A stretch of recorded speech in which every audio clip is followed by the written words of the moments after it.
Hello दोस्तों, how are you? कैसे हो आप सब? तो आज हम बहुत ही इम्पोर्टेंट क्वेश्चंस पढ़ेंगे। क्वेश्चंस आपको पता है साइकोलॉजी से संबंधित है ना? ये जो क्वेश्चंस कर रहा हूँ ये 25 क्वेश्चंस हैं। ये वेरी इंपॉर्टेंट क्वेश्चन है और ये परीक्षा में आए हुए क्वेश्चन है। इसी टाइप के क्वेश्चंस आगे भी आएंगे, ठीक है ना? जो रेट की जो एग्ज़ाम होंगे उसमें भी इसी टाइप के क्वेश्चन हमें देखने को मिलेंगे, ठीक है? तो क्वेश्चन को स्टार्ट करते हैं।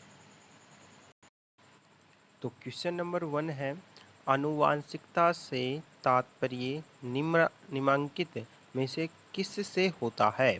नंबर 1 आता है ए शुक्राणु तथा अंडाणु, नंबर बी गुणसूत्र तथा जीन्स, नंबर सी सूत्रीय विभाजन एवं अर्धसूत्रण, नंबर डी डीएनए तथा आरएनए। तो आपके अकॉर्डिंग आंसर क्या है? जल्दी से बताओ।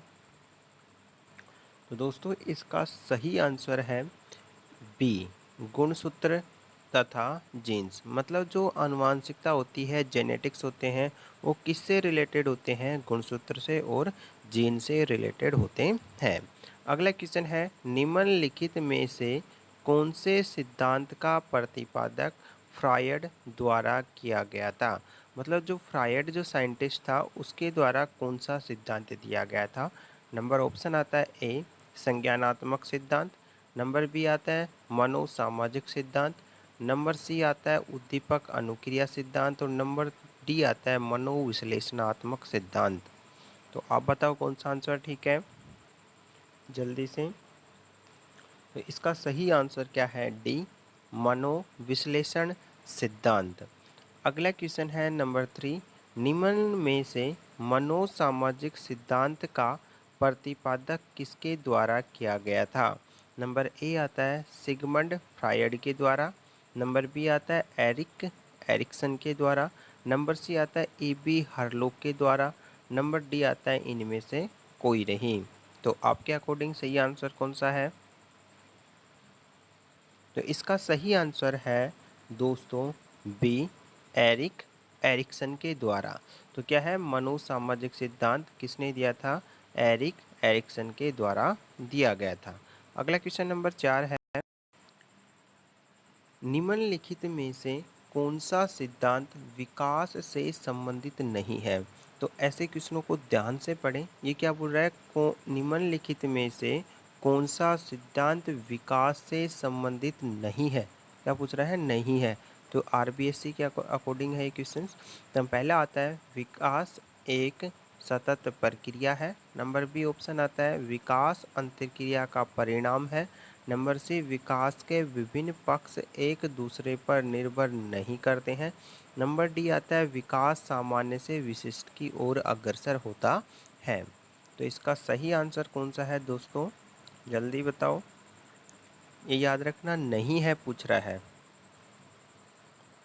तो इसका सही आंसर है दोस्तों सी विकास के विभिन्न पक्ष एक दूसरे पर निर्भर नहीं करते हैं। बल्कि सही इसमें क्या पूछा है? नहीं पूछा है। तो नहीं के अकॉर्डिंग क्या आएगा? सी आंसर आएगा। ये सही ऑप्शन क्या है इसका? वैसे विकास के विभिन्न पक्ष एक दूसरे पर क्या होते हैं? निर्भर करते हैं। बट यहाँ पे नहीं है तो क्या होगा? नहीं करते हैं, ये ऑप्शन गलत हो जाएगा। समझ गए? आंसर के अकॉर्डिंग ये सही होगा। अगला क्वेश्चन है 5, एरिक्सन के मनोसामाजिक विकास के सिद्धांत के अनुसार किशोर अवस्था की विशेषता है? नंबर ए सृजनात्मक बनाम ठहराव, नंबर बी संपूर्णता बनाम हताशा, नंबर सी उद्यमिता बनाम हीन भावना, नंबर डी तदात्मकता बनाम भ्रांति। तो इसका सही आंसर क्या है दोस्तों? जल्दी से सोचो। फिर लास्ट में मुझे बताना आपके 25 क्वेश्चन में से आपके कितने क्वेश्चन सही हुए, कमेंट में मुझे ज़रूर बताना। ये वेरी इंपॉर्टेंट क्वेश्चन है।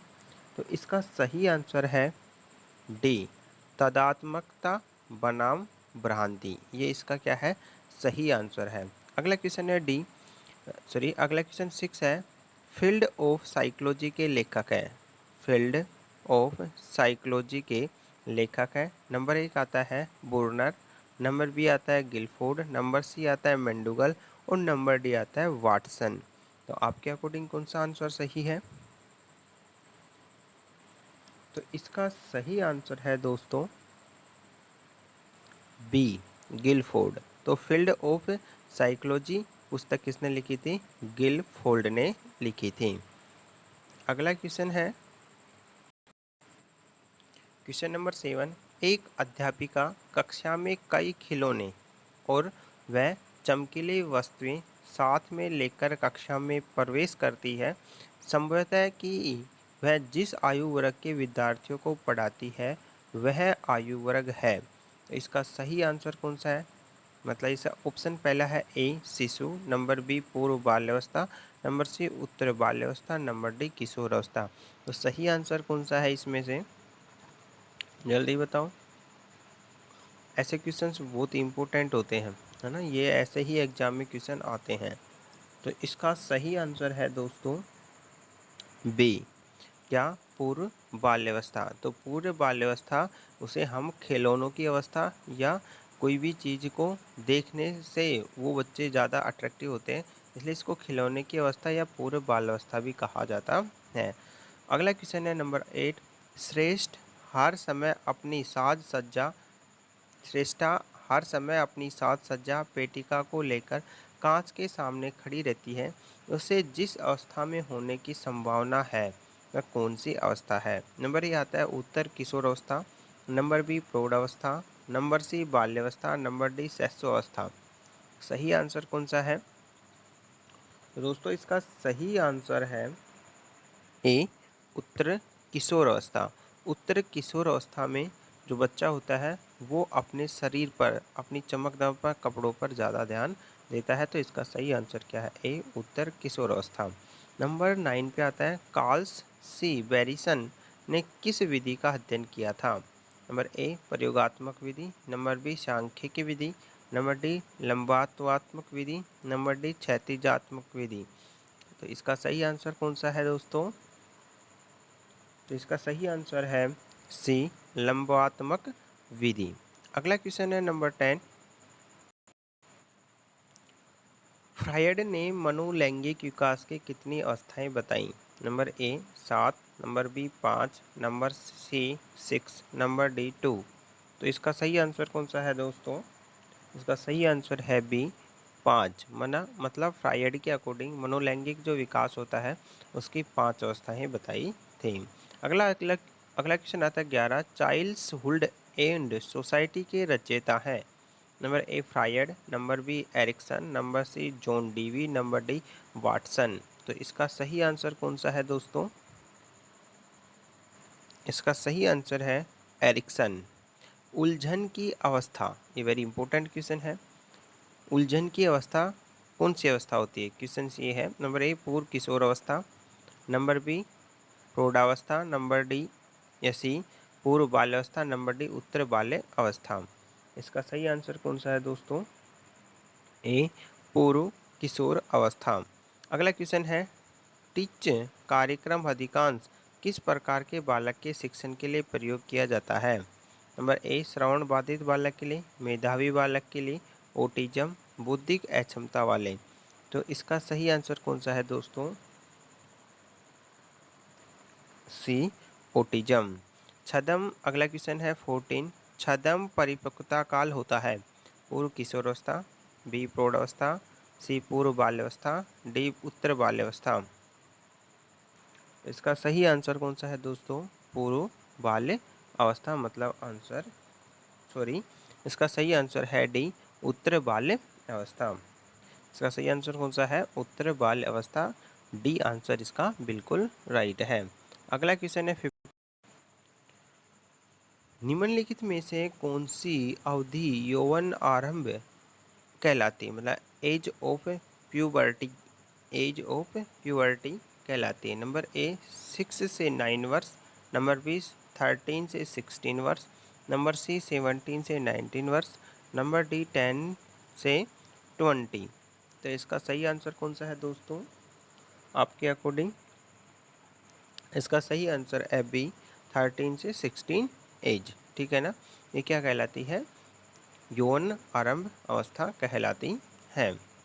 अगला क्वेश्चन है 16। निम्नलिखित में से कौन सा मानव विकास का सिद्धांत नहीं है? नंबर ए सामान्य से विशिष्ट, नंबर बी कर्मिकता, नंबर सी विलोमीयता उत्क्रमणीयता, नंबर डी निरंतरता। इसका सही आंसर कौन सा है दोस्तों? जल्दी बताओ। आंसर सी सही आंसर है इसका। नंबर सी सही है इसका, विलोमीयता और उत्क्रमणीयता इसका सही आंसर है। अगला है बीजेज के अनुसार उत्तेजना भाग है। नंबर ए संवेगात्मक विकास, नंबर बी सामाजिक विकास, नंबर सी मानसिक विकास, नंबर डी शारीरिक विकास। तो इसका सही आंसर क्या है 70 का? जल्दी से बताओ। इसका सही आंसर है सी मानसिक विकास। अगला क्वेश्चन 18 है। एरिक्सन के अनुसार बच्चों का मनोसामाजिक विकास 8 चरणों में होता है। कक्षा 3 का एक छात्र लगभग 9 साल का है, वो विकास के लिए किस चरण से मेल खाता है? ये एरिक्सन के जो सिद्धांत है ये वेरी इंपॉर्टेंट ही होते हैं। नंबर ए आता है अंतर्गता बनाम अलगाव, नंबर बी आता है नेतृत्व बनाम अपराध, नंबर सी आता है परिश्रम बनाम हीनता, नंबर डी आता है शर्मिंदगी बनाम संदेह मुकाबले की स्वायत्तता। तो इसका सही आंसर क्या है? वेरी इंपॉर्टेंट क्वेश्चन है। इसका सही आंसर बताओ। इसका सही आंसर है दोस्तों सी परिश्रम बनाम हीनता। अगला क्वेश्चन है 19। पारिस्थितिकीय सिद्धांत के अनुसार मूल्य किस तंत्र में आते हैं? नंबर ए माइक्रो सिस्टम में, नंबर बी मैक्रो सिस्टम में, नंबर सी आता है एक्सो सिस्टम में, नंबर डी आता है मेजो सिस्टम में। तो इसका सही आंसर कौन सा है दोस्तों? 19 का। इसका सही आंसर है बी मैक्रो सिस्टम का। अगला क्वेश्चन 20। निम्नलिखित कथन में से कौन सा विकास व अधिगमन के बीच के संबंध को सही प्रकार से सूचित किया? इस सीटेट में आया हुआ है लेवल सेकंड के अंदर, जो जुलाई के अंदर हुआ था 2019 के अंदर। तो उसके अंदर है वही क्वेश्चन है। नंबर ए आता है विकास एवं अधिगमन अंतः संबंधित और अंतः निर्भर होते हैं। नंबर बी आता है विकास एवं अधिगमन संबंधित नहीं है। नंबर सी आता है अधिगमन विकास का ध्यान किए बिना घटित होता है। नंबर डी आता है अधिगम की दर विकास की दर से काफ़ी अधिक होती है। इसका सही आंसर कौन सा है? जल्दी से बताओ दोस्तों। इसका सही आंसर है ए विकास एवं अधिगमन अंतः संबंधित और अंतः निर्भर होते हैं। अगला क्वेश्चन है प्रगतिशील शिक्षा में बच्चों को किस प्रकार से देखा जाता है? नंबर ए खाली स्लेट के रूप में, बी छोटे वयस्कों के रूप में, नंबर सी निष्क्रिय अनुकारकों के रूप में, नंबर डी सक्रिय अन्वेषण के रूप में। सी टेट के अंदर ही आया हुआ क्वेश्चन है ये भी। इसका सही आंसर कौन सा है दोस्तों? इसका सही आंसर है डी सक्रिय अन्वेषकों के रूप में। इसका सही आंसर डी है। अगला क्वेश्चन है 22। लेई वाइगोत्स्की के अनुसार अधिगमन है। नंबर ए एक अनुबंधित गतिविधि है, नंबर बी एक सामाजिक गतिविधि है, नंबर सी एक व्यक्तिगत गतिविधि है, नंबर डी एक निष्क्रिय गतिविधि है। इसका सही आंसर कौन सा है 22 का? ये भी टेट के अंदर आया हुआ है। इसका सही आंसर है दोस्तों बी एक सामाजिक गतिविधि है। अगला क्वेश्चन है 23। वह अवधि जो वयस्कता के संक्रमण की पहल करती है उसे क्या कहते हैं? नंबर ए बाल्यावस्था की समाप्ति, नंबर बी किशोरावस्था, नंबर सी मध्य बाल्यावस्था, नंबर डी पूर्व किशोरात्मक अवस्था। दोस्तों हमारे चैनल पर ऐसे ही वीडियो पाने के लिए हमारे चैनल को सब्सक्राइब कर लेना, बेल आइकन ज़रूर दबा देना, जिससे आने वाले वीडियो की नोटिफिकेशन अब तक पहुंच सके। यहां पर हर साइंस मैथ सभी के मॉडल टेस्ट पेपर कराए जाते हैं, क्लास भी ली जाती है, तो चैनल को ज़रूर सब्सक्राइब कर लेना। और आपके कितने क्वेश्चन सही हुए ये भी मुझे कमेंट में ज़रूर बताना। तो 23 का सही आंसर कौन सा है? बी किशोर अवस्था। कौन सा आंसर सही है? बी किशोर अवस्था। ये थे आज के क्वेश्चन 23। 25 क्वेश्चन थे वैसे तो। दो क्वेश्चन अगले पार्ट सेकंड थर्ड में देखेंगे। तो आज के लिए इतना ही। So thanks. जय हिंद, वंदे मातरम।